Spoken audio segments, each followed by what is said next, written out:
Для приготовления изюма берем виноград без косточек, перебираем, берем здоровые плоды. Если они с плодоножками или без, это не имеет значения. Выбрасываем гнилые, поврежденные. В 2 литра в кипятке бросаем половину чайной ложки соды.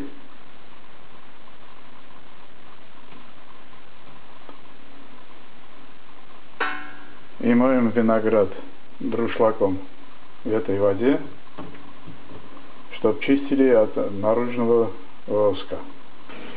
Держим в кипятке 3-4 секунды.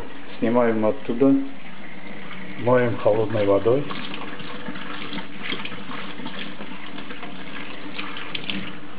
И ставим в поднос для дальнейшей обработки.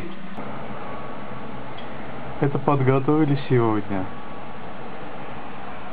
А это уже 12 дней. Почти готов. Через 2 дня возьму, уберу отсюда.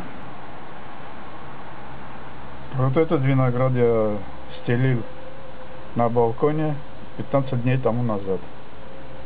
Уже готовый изюм.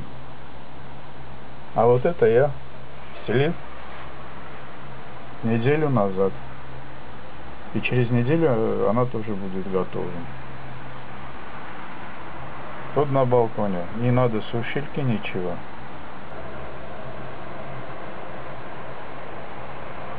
Очень вкусный.